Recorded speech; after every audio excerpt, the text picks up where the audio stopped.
We hear a lot about business intelligence these days, but it is not a new idea.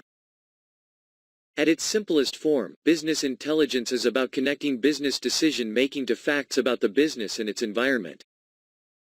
To take a deep dive and understand the data underneath your business so that you can make better business decisions. We start by getting some data from one or more sources. If we have multiple sources of data that we're tying together, someone needs to build a model that expresses those relationships. Using that model or the data, we will create visualizations, charts, tables, and so on, that we can share with our colleagues.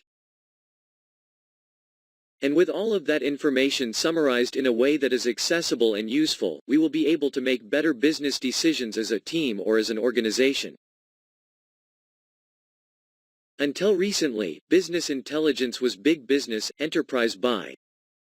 And the players were big players, SAP and Oracle, IBM, Microsoft, and so on, large companies creating really large tools. And enterprise buy was the realm more of the IT professional than any other group. That meant that IT folks had to develop a great understanding of what was needed in the business so that they could get exactly the right data to create the reports and visualizations that end users and business managers were requesting. Really, the first alternative to this type of business intelligence was Microsoft Excel, because Excel allowed users to analyze data themselves for the first time, even if they had to take it offline and use last month's data. Excel is a popular business tool precisely because so many people learned Excel to be able to get a better handle on their business, on the data in their department, or in their functional area. Excel was for many of us our first step into self-service business intelligence. And the first version of Power BI was built almost totally in Excel and with add-ins for Microsoft Excel. Microsoft has continued to evolve Power BI. Power BI now has a set of tools that are not Excel-centric. Before we begin, let's have some core understandings of what it is we do with Power BI. First, we will create data sets. Those are the models I referred to a moment ago. Model could be all data from one source, one spreadsheet, one line of business system. Or it could be data coming from multiple places. And then we do need to create an official model for that data set. We'll use those data sets to create reports. Don't think of reports as simply rows and rows of figures and labels. Reports in Power BI can be amazing. Funnel charts, tree maps, geospatial maps, different types of charts and visualizations. These reports aren't meant to be shared directly. So if we want to share the information in our reports, we'll take parts of them and use them to create dashboards. And this is very easy to do. We have a tool set that is growing. The first is the Power BI service. It's web-based, powerbi.com. For many users, this is the only tool they use because the Power BI service allows users to manipulate visualizations, to do a deeper analysis of business information. If you're an end user, you may spend most of your time in Power BI. If you're a business analyst or a Power user, someone who works robustly with the data in their organization, then you will probably be using Power BI Desktop, which is a free download software that sits on your computer and allows you to do things that we previously did in Excel, to model our data, to transform our data, and we can also create reports that we can publish to the Power BI service. There are apps also for Power BI for mobile devices. There's a set of development tools, and a report server and some other parts and pieces that are beyond the scope of this particular course. To make things just a little bit more confusing, there are also editions of Power BI. If you go to powerbi.microsoft.com pricing, you end up on this page. Currently there are 3 different editions of Power BI, or 3 different ways to pay or not pay for Power BI. The first is the free edition. And most of what we do in this course, you could do in the free edition. The free edition allows you to connect to hundreds of data sources, clean and prepare data, analyze and build reports, publish to the Power BI service, and so on. But this is really a personal version of Power BI. It's not a team or an organizational version, and where this is limited, and it's not in terms of time. You can sign up and use this for free until you stop using it, but what you can't do is you really can't participate in sharing and collaboration. You can't create a workspace, you can't be added by somebody else to a workspace that they create in Power BI, you can't create apps, you can't share dashboards. And you can't connect to specific types of data sets.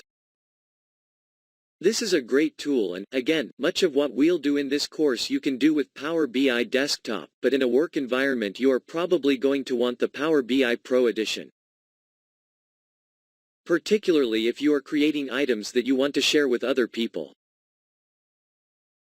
If your organization is already using Office 365, then you might have a plan, an enterprise plan, that includes Power BI Pro. The one that does right now is not E3, where you can use the free version, but the E5 version. But that, again, can change because they can rebundle this as they wish, but what is currently called Power BI Pro allows you also to collaborate and to use workspaces to share with other people. To be able to create apps, to sign up for subscriptions, to actually connect Excel to a dataset that's been published. Lots of things you can do here, and if you're not sure, you can try it for free for 60 days. That's what the button in the middle of the screen is for. The third choice is Power BI Premium. Power BI Premium is Power BI Pro for really large organizations. It has some nice wrinkles, for example. With Power BI Premium, someone with Power BI Pro can publish items to Power BI Premium, but it gives a little more power to some folks who are using the free version of Power BI Desktop. The break-even between Power BI Pro and Power BI Premium is at 500 users. So if your organization doesn't have 500 users using Power BI, you won't be seeing Power BI Premium. Power BI Premium also allows the organization to be able to better administer, better manage the resources that are being used with Power BI, so those are our three choices. If you are using Power BI in any of these versions, you'll be able to work along with me for most of the course.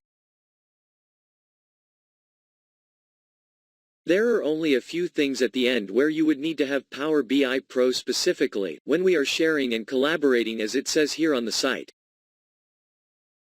Regardless of our edition, we're going to use the tools in Power BI exactly the same way. We can get data with either the Power BI service or Power BI Desktop, which I'll show you at the end of the course. If you're going to model data, you need the Power BI Desktop tool. You can create visualizations and reports in either Power BI Service or Power BI Desktop, and you can share with your team using the Power BI Service or Power BI mobile apps. We've come a long way from business intelligence being run only at the enterprise level. Power BI has something for everyone. For IT professionals, Power BI is a real win because it means that they can spend their time focusing on providing data to analysts who are going to use the data rather than creating reports that need to be recreated. When the needs of the business change. Those types of functions that are really business functions and business expertise more than they are the function of an IT department. Power BI allows IT professionals to focus on their core work, data protection, data security, providing high-level information to the business. For business analysts, Power BI is a fabulous tool because it allows them to explore data and create reports and dashboards for users that are very powerful without necessarily needing to crawl into the data side of things. And with Power BI Desktop, they can pull together information from a number of different data sources and create really powerful, robust data models that will be useful within departments and within and across functional areas. And for end users, the win in Power BI is instant access to data in real time, to be able to visualize data differently, and to learn about the business, but also to be able to share their analyses with other members of their team, which is why you're here. The majority of this course is aimed directly at end users than analysts. But whether you're an analyst, an end user, or an IT pro, Power BI has something to offer you. In this video, we're going to sign up for Power BI. If you're already signed up, just bear with me and hang out while we do this. I'm going to go to powerbi.microsoft.com or powerbi.com, either one will take me to this page. It has a couple of different opportunities to sign up for free. There's one up here, one down here. and two different products are really being offered. One is the Power BI Desktop. We're going to work with that much later in the course. That's the modeling tool. The other choice is to get started now with a free 60-day trial of Power BI Pro. This is the share and collaborate version of Power BI.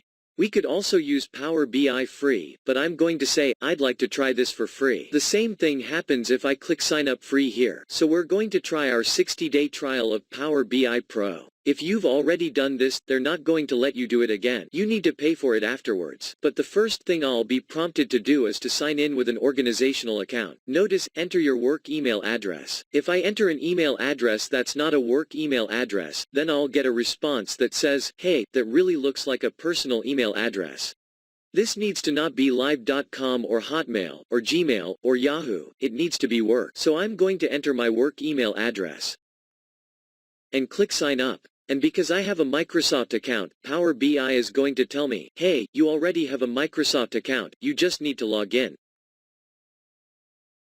And I might then be prompted for my password. In this case, it's looking and saying, hey, you already have a license for Microsoft Power BI. If I didn't have a license, but I did have a Microsoft account, then I'd simply need to provide my password. If I don't have any other Microsoft services, then I'll need to provide more information because I'm essentially creating a new account for use with Power BI. So whether you simply need to provide a password because you are using other Microsoft services or you need to provide your name and how you would be contacted, you'll be signing in to Microsoft Power BI. And the next step then, is to click OK, I got it, perhaps to enter a password if you're prompted.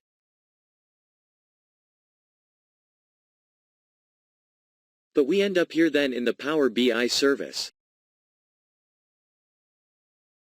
Now there's one other possibility. You had Power BI already and you just clicked the waffle wherever you were, perhaps in Outlook.com or working with whatever Office application you were working with. And when the waffle loaded, you can then click All Apps, scroll down, and simply go directly to Power BI and you'll end up right here. This doesn't really look like much. On the left-hand side, we have some navigation. We can contract that navigation pane so it doesn't take up as much space. But I have favorites, items I've used recently, apps that I've created or that others have shared with me. I have workspaces, including workspaces that were created in Office 365, or in Outlook, for example.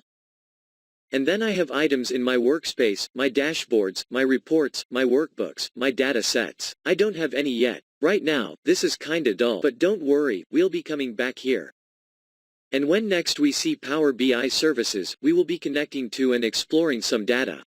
And you'll begin to see what this tool can do. But for now, we have an account, we're logged in, and we're ready to go.